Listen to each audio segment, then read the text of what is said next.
उत्पन्ना एकादशी व्रत कथा तथा महात्म्य।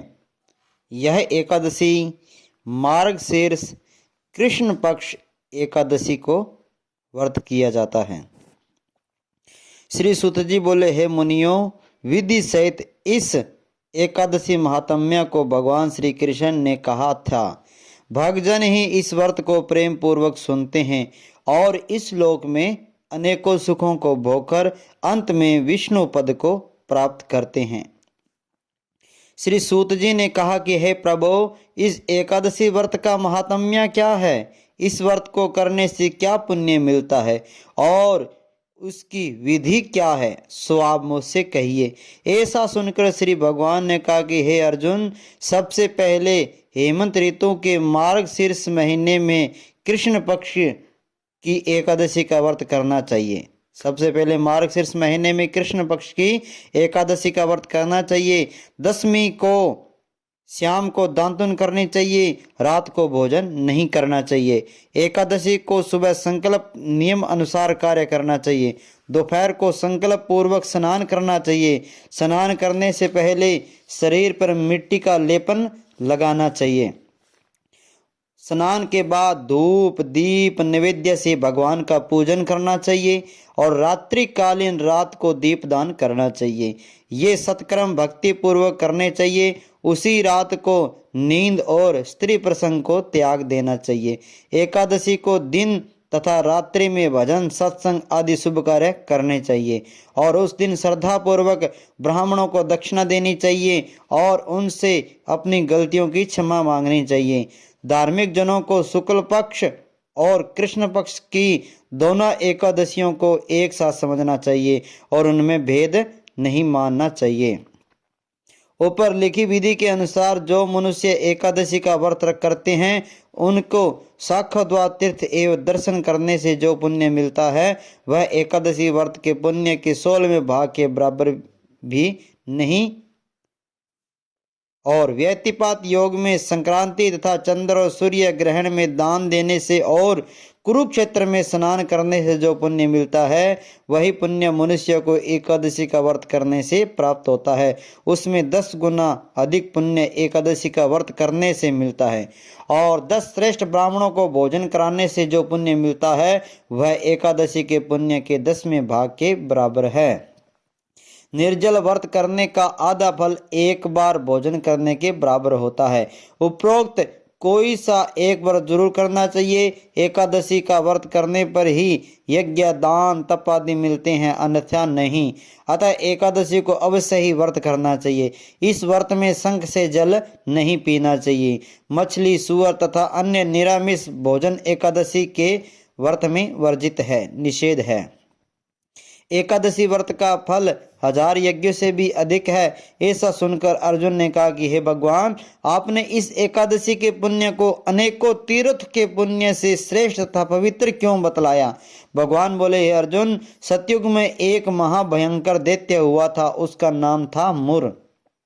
और उस दैत्य ने इंद्रादि देवताओं पर विजय प्राप्त कर उन्हें उनके स्थान में गिरा दिया।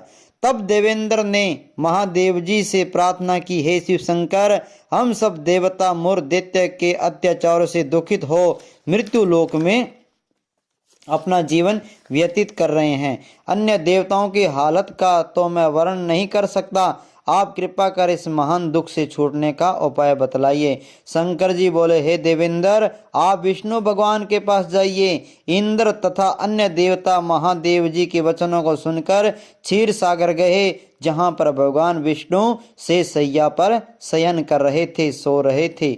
भगवान को शयन करते हुए देखकर देवताओं सहित इंद्र ने स्तुति की, हे देवताओं के देव, आप स्तुति करने योग्य हैं, आपको बारंबार प्रणाम है। हे दैत्यों के संहारक, हे मधुसूदन, आप हमारी रक्षा करें। हे जगन्नाथ, समस्त देव दैत्य से भयभीत होकर हम आपकी शरण में आए हैं और इस समय दैत्यों ने हमें स्वर्ग से निकाल दिया और हम सब देवता पृथ्वी पर विचरण कर रहे हैं, और अब आप ही हमारी रक्षा कीजिए, हमारी रक्षा कीजिए।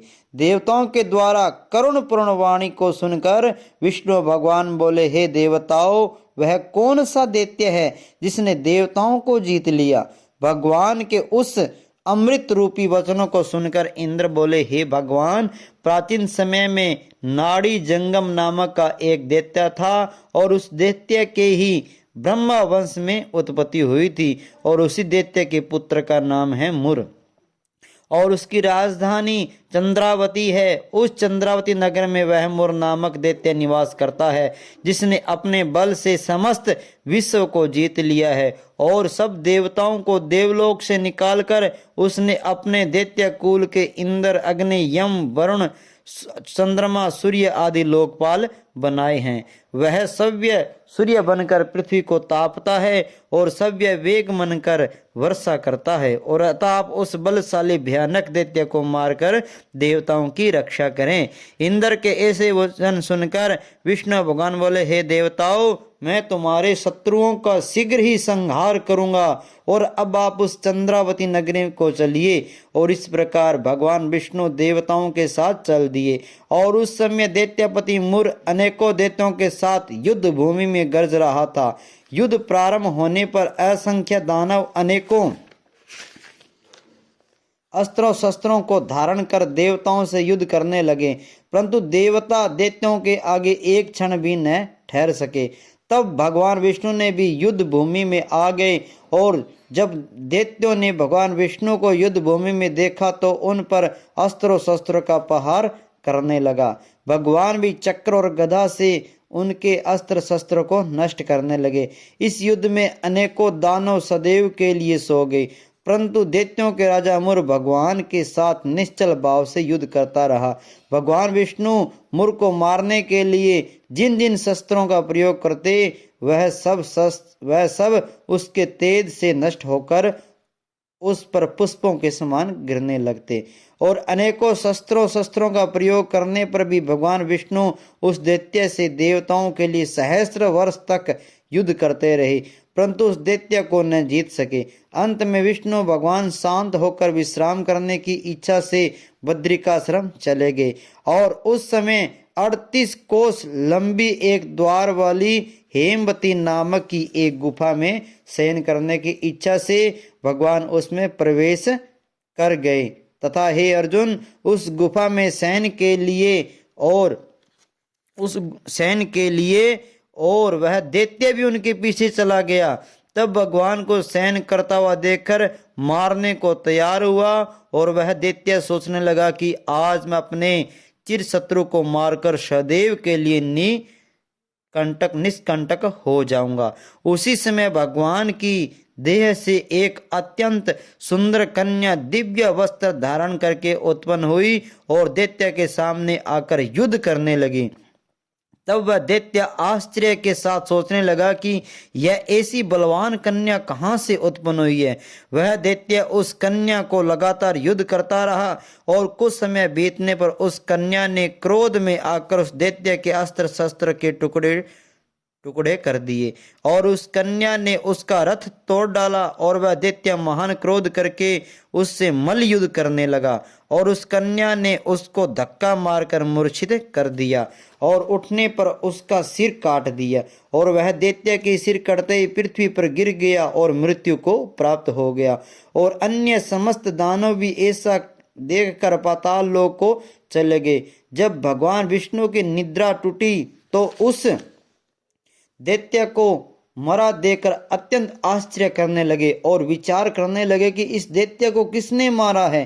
तब वह कन्या भगवान को से हाथ जोड़कर बोली, हे भगवान, इस दैत्य आपको मारने के लिए तैयार था, यह दैत्य आपको मारने के लिए तैयार था, और तब मैंने अपने आपके शरीर से उत्पन्न होकर उसका वध कर दिया।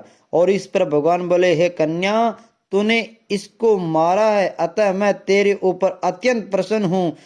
तूने तीनों लोकों के देवताओं को सुखी किया, इसलिए तू अपनी इच्छा अनुसार वरदान मांग।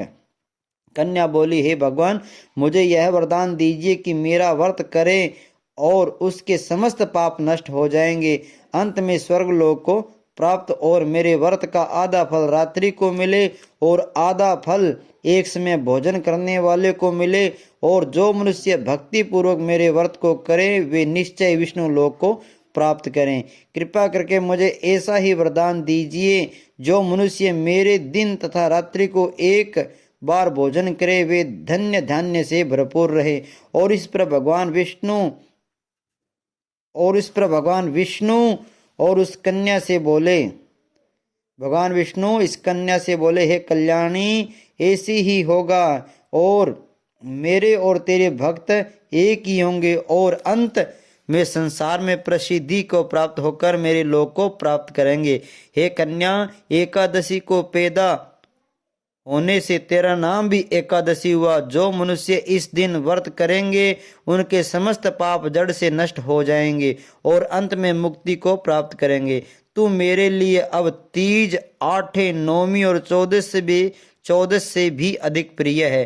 तेरे व्रत का फल सब तीर्थों के फल से भी महान होगा और यह मेरा कथन सत्य है। ऐसा कहकर भगवान अंतर्धान हो गए।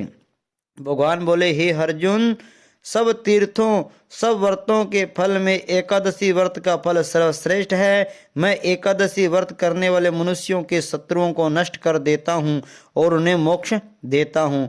उन मनुष्यों के विघ्नों में सव्य ही नष्ट कर देता हूँ। हे अर्जुन, यह मैंने तुमसे एकादशी की उत्पत्ति के बारे में बताया।